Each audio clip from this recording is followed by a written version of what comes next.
Because of women's hypergamous nature, men find it abhorrent how they monkey branch out to other guys. Females are by nature hypergamous, which means they date those from higher socioeconomic statuses. They may find this to be entertaining, but it makes men feel hopeless. Imagine a man who earns just enough money to cover his expenses, put wholesome food on the table, maintain a fine car and a respectable apartment, and go out of his way to make room for the woman he loves. He spends his whole life's wealth on her, helping her move in, supporting her lifestyle, and even taking her on excursions to other cities. He even buys her a diamond ring. He is exerting every effort to make sure she's cared for. Imagine, however, that the same woman begins to get attention from a wealthy businessman who makes more in a single day than her present partner does in a whole month. He continues to message her and enter her social media DMs because he thinks she is appealing. She finally consents to meet him, and when she does, she is astounded by his money and the designer purses, shoes, and watches he gives her. By the way, the money he spends on her is nothing to him, but our forever agents have been amazing. And we found the perfect buyer. Just worked out somehow. This is so fun. Right here.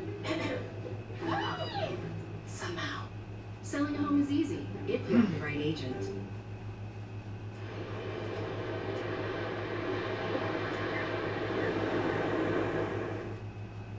But to her present partner, the money he spent on her was everything. Just think, now that woman breaks up with her partner and spends all of her time with the wealthy billionaire, she just rejects the man who genuinely loved her with all of his heart and seizes the opportunity to date the affluent man. And guess what? After a few months, that affluent guy dumps her, leaving her adrift and pleading for her ex-boyfriend to take her back. Yes, this seems dramatic or like something from a movie, but it actually happens frequently. Men have to deal with this every single day. Men are expected to behave traditionally and treat women with the utmost respect, but women are free to abuse, mistreat, and reject men since they have 100 thirsty simps.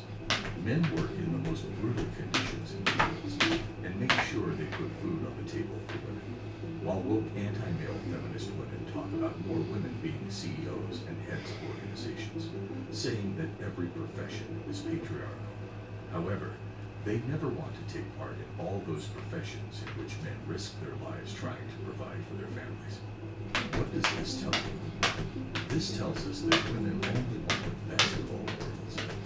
They want to be treated like queens in relationships. They want to be treated like something else in the bedroom. They want to be treated like CEOs as soon as they walk in an office. They want to be treated like celebrities wherever they go. The fact is, ladies long for recognition. They seek approval. Without having to put in any effort, they want everyone to compliment them on how terrific they are. As the MGTOW community expands exponentially, more and more men are learning the truth about the true nature of women and how they naturally depend on men's labor and desire their free privileges. And with all the men from around the world sharing their stories about betrayal and disloyalty in the hands of women, women really need to think, or there will come a time when they have to beg men for attention that they have and are currently receiving for absolutely free. Guys have realized that it is preferable to pursue their purpose, develop their enterprises, perfect their profession, and follow their greatest passions rather than pursue or spend time with women. They are content after they have achieved their aim. This objective used to be the well-being of their partners, kids, and other family members. People are increasingly drawn to following their hobbies because they see a return on their time and dedication in this way. Men must feel appreciated for what they do for women, and women must recognize this. The most important attribute that women may provide to a partnership must always be loyalty. Western women have no chance if this is the case. So, the fact is that the ordinary American woman still has much more alternatives than the typical American guy. Any dating app they use will provide many matches for them. Women's unrealistic standards are to blame for the current dating dilemma. In comparison to his father's or grandfather's generation, a guy nowadays must put in many times more effort to obtain a lady of considerably lesser quality. Finding a foreign woman from Southeast Asia or Latin America makes sense. They often have higher standards and are of a better caliber. Thanks for watching The Circle of Kings. As always, we're looking forward to your support, so please hit the like button, share this video with your friends, and subscribe to the channel to stay updated with everything all kings like yourself need to know.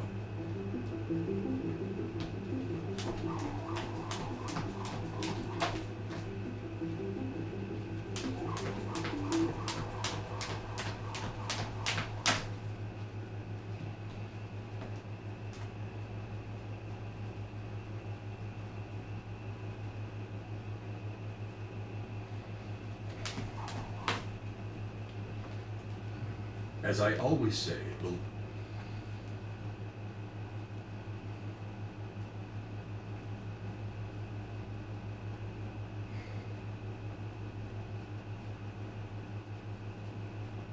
simple neck and chest stretches and exercises like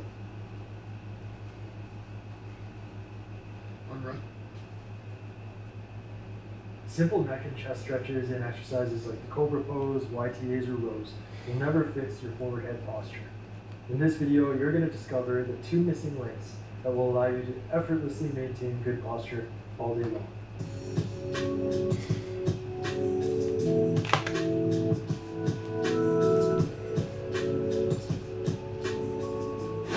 Hey, what's up? Coach E here with Dr. B from Precision Movement. Doc, how are you doing today? I'm doing great. Thanks, Eric. I'm looking forward to helping people stand a little taller. Yes, that is what we are going to do today. And today we're going to share our approach to forward head posture, which is a little bit different than what you might have seen if you've watched other videos on the subject. There's a ton of videos on the subject, articles, and you might be here because you have forward head posture, and 2 of the most common reasons why people want to fix it are aesthetics or pain. People have some kind of pain or some kind of problem. And we're going to talk about all of that stuff, all the different issues that can occur if you have forward head posture and you don't deal with it effectively.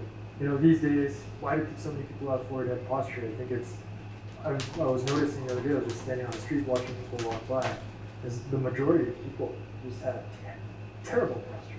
Like just completely over. And it's almost as bad as being overweight. I think I looked at the stat, and more than 50% of Canadians are overweight or obese. So that's the norm.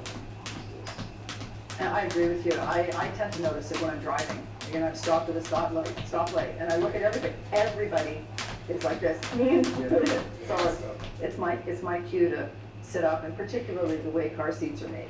Yeah, which we both have a real problem with. Don't get us started on that. We've talked about it a couple of times on our show. So before we get into the exercises, Dr. B here is going to take you through the anatomy and talk about the structures involved with forward head posture. So, my wife tells me almost every day, oh, what a miracle this is.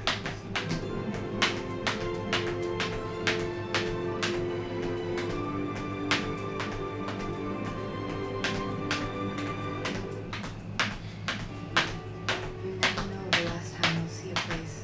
The house has been put up for sale. Mom's house. I thought they lost them after her cousins forever. Maybe there's still a way I can bring it back. You're so corny. But I used to picture forever. It was always with the same boy. The future is unclear, but it's still mine. So I'm not sure if you've ever seen the spinal anatomy before, but here is a spine. On the top we have the bottom of the skull. We've got 33 vertebrae attached to the pelvis. And the spine is not just one joint. It has multiple joints which are composed of the vertebral body, multiple discs, and little joints at the back called facets. And you can see how these little, the yellow here, the nerves come out from the spinal cord to supply our muscles. There are many different layers of muscles that surround the spine, both deep and superficial. And the interesting thing about these muscles is that they cross many of the joints, so they control not just necessarily the cervical spine, which is the upper 7 vertebrae, but also connect to the thoracic spine, which is 12 vertebrae, and then our lumbar, which is 5 vertebrae. But when we run into difficulty with forward head posture, we have an increase in thoracic kyphosis, and you can see how this will change the alignment of not only the cervical spine, but also the lumbar spine. And what happens is the little joints and discs get pinched at the back of the spine, and the discs are compressed. And as you've heard Eric and I talk in many different shows and videos, when we overload a structure, often it wears out. So having forward head posture with increased thoracic kyphosis and cervical lordosis can lead to wear and tear on the discs, the nerves, and the muscles, creating pain. So there's quite a bit of research on forward head posture in the literature, and Dr. B is going to give a quick overview of some of the more relevant studies that have recently come out and how they relate to forward head posture, and if you're dealing with that, and some of the symptoms that might come about. One of the first studies is looking at forward head posture and how it influences the degeneration of the discs in our spine. And it shows clearly that if you have forward head posture, your spinal discs deteriorate faster, so you get arthritis earlier. Now, I don't want you to flip out if you go to the doctor and you have an x-ray and you hear that you have degenerative disc disease. This isn't a death sentence. Really, the message for you is you need to correct your posture to change how you're loading your discs and prevent the discs from deteriorating more rapidly. Another study looks at forward head posture and muscle tension. People who have forward head posture tend to have more tension in their muscles around their neck and their shoulder girdle. They have more trigger points and more pain. You may have experienced this yourself when sitting at your desk, that you get pain in your upper trap, and go get a massage, you feel great. But shortly after that, 2 or 3 days later, back at your desk, you find that your muscles are tight and you have recurrent trigger points. Another study looks at the association between migraines and headaches with forward head posture. And you may not think about this. You have headaches, you're taking Tylenol, you seem to feel better, but there is a distinct association between forward head posture and headaches. And this is because those tight muscles that occur because of the poor posture cause pain to radiate from the neck muscles up into your head. Another condition that I have commonly encountered in my clinical practice is shoulder impingement and forward head posture. When a patient has forward head posture, it changes the alignment of the shoulder blades and decreases the space for the rotator cuff tendons. So the tendons pinch more readily. So it's important, if you have shoulder impingement symptoms, that you correct your forward head posture to alleviate your shoulder impingement symptoms. Finally, there's a really important influence of forward head posture on breathing. When you have forward head posture, it decreases the ability of your breathing muscles, your diaphragm and the muscles between your ribs, to really take in a big breath or inhale. And this is really important just for your general health and performance. Before we get into it, there are 4 main benefits of our approach that we use at Precision Movement over the most common approaches that you'll find in other videos and other pieces of content. Number 1 is that we use all active techniques. Everything activates muscles and strengthens muscles.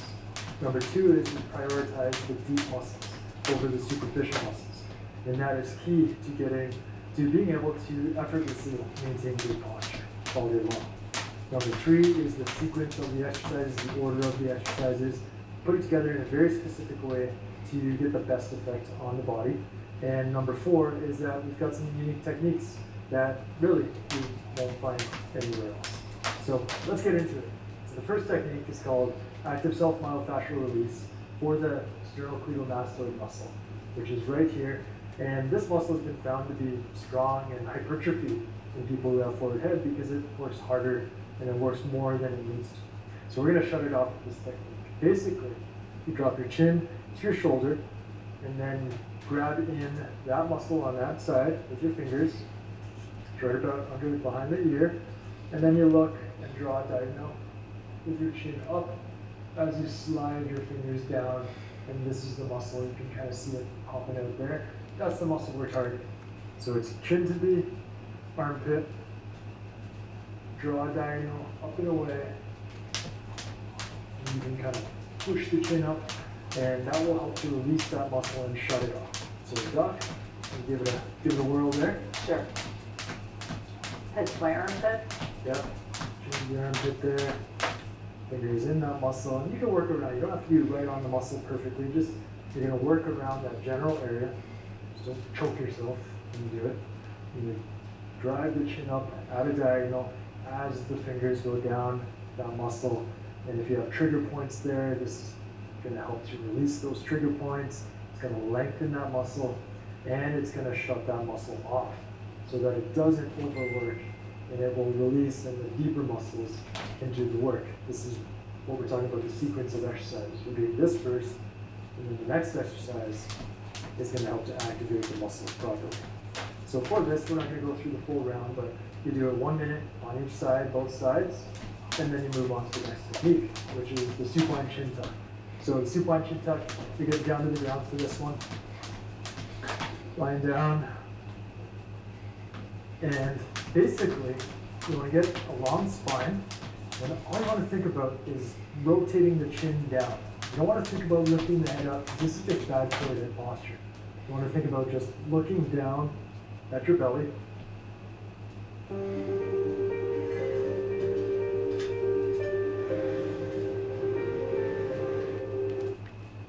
Bring the chin towards your neck, rotating it downwards this way. And if you could lift a piece of paper between your head and the ground, that's as high as you need to lift your head off the ground. That's it. Just a piece of paper, slide it in. The other point is keep your mouth closed and the tongue at the roof of your mouth. That helps to give an anchor point to these deep cervical muscles so they can do the job. So for this technique, we're going to do holds of 5 seconds. So you start off, good posture, nice and long. And then it's very simple. You can't see much going on, but it's just chin goes down that way. Mouth is closed, tongue is at the roof of your mouth. And the head just comes up just a millimeter, a little bit. You can slide a piece of paper. You hold it for 5 seconds. Make sure you're breathing naturally. Remember expanding the rib cage as you breathe, and release gradually. Don't just flop down to the ground. So you activate, you're getting deep muscles in the front of the neck here, working. Hold it for 5 seconds, and then gradually release. And for this technique, do a couple more reps here. Do about 5 repetitions for this. How's that feeling? You know, it's interesting, Eric. I think I really feel quite a bit of tension along the back of my neck. I feel the front muscles activating, which is what we want.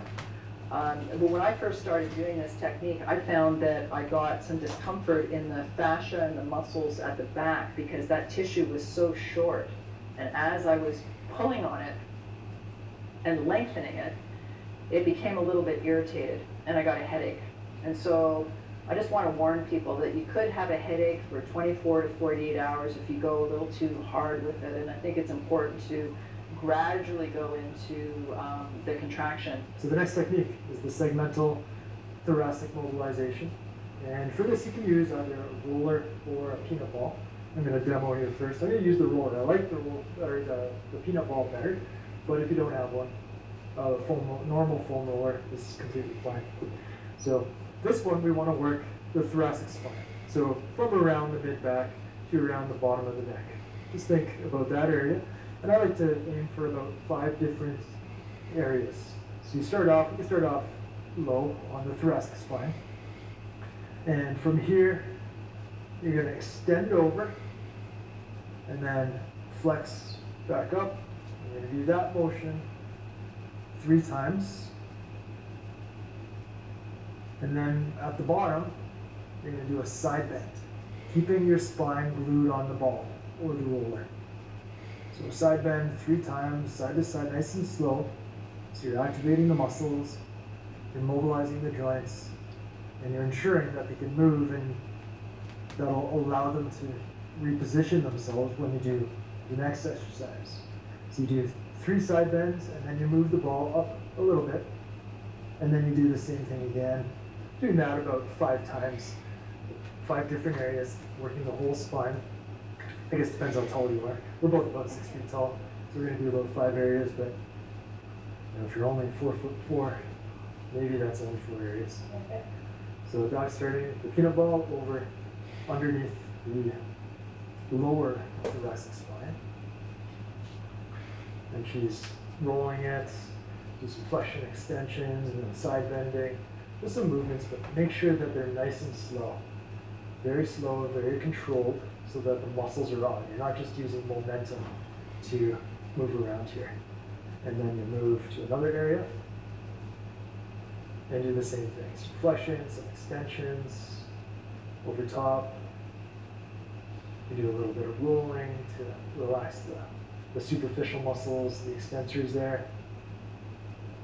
And some side bends, and then you move on to the next area. And this is where, you know, this is an active technique. You're not just sitting over the roller. So we're getting some muscle activation, which is going to help us to maintain this good posture. It's more extension in through the T-spine and length through the spine in general. And then we're going to really make it stick with the next exercise. And this, we call the thoracic spine extension, ERE. ERE stands for end range expansion. This is where we want to improve mobility and make it stick. So for this technique, I've got another video here on YouTube. If you search for our channel for Hunchback, you'll find that, where I go into more depth into just this exercise. But basically, you start off 4-point position, hands under the shoulders, knees under the hips, and you start off in extension of the spine. So stick the butt out, extend everything, elbows are straight, and then segment by segment, starting at the pelvis. You tuck the pelvis, posterior pelvic tilt, then you flex the lumbar spine, but then you keep the T-spine, the thoracic spine, extended. Maintain the extension in the thoracic spine, and then flex the cervical spine, look down, keep the extension in the extensors of the thoracic spine. And you hold that for anywhere from 10 to 20 seconds, and then you slowly release back into the start position, into extension, and then you go again. The goal here is to feel the muscles close to the spine in the thoracic area working here. Those are the multifidus, and those are key to you being able to maintain good posture all day long. So Doc, let's coach through a couple reps here, a couple cycles. So straight elbows, yep, good alignment. So start off in extension, full extension, looking up. So really exaggerating the extension. And then this is the area we're trying to work in extension. So we're going to tuck the tail first, and then flex the lumbar spine. Keep this area extended, good. That looks good there, hold that, keep this area on, and then tuck the chin, flex the cervical spine, keep this area on, so this extension stays on. And because this stuff is pulling it down, and this stuff is pulling it down, it causes these muscles to work harder to maintain the extension, to not just fall into flexion, because the other segments around it are in flexion. So hold it while you're breathing, and then when you're done, 10 to 20 seconds of good activation, strong activation, you go back to the start position, back into extension. Yep, elbows are straight. I like scapula protracted, so scapula away from each other, not pinched back together. That helps get the deep muscles fired up more. And then you start off tucking the pelvis, flexing the lumbar spine, keeping this stuff extended. Don't flex any of this area, the thoracic spine, and then chin tuck. Keep this extended. Yep. And the more you tuck the chin and the more you flex the lumbar, the harder this has to work to maintain the extension, the more strength you'll build, and the easier it will be to hold a good upright posture all day.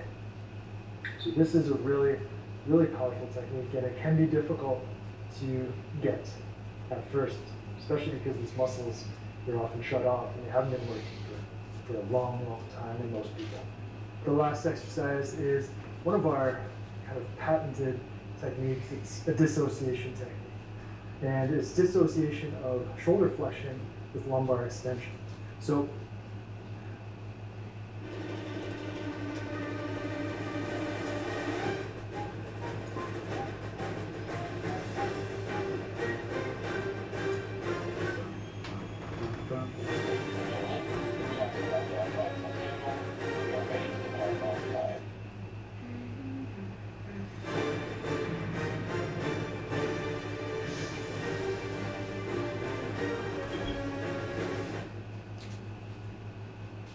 Sometimes it takes a different approach to imagine your future differently.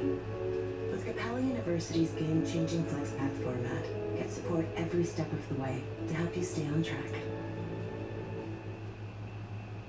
oftentimes when we flex our shoulders, this is the movement of shoulder flexion, we will hyperextend the spine to try to get more range.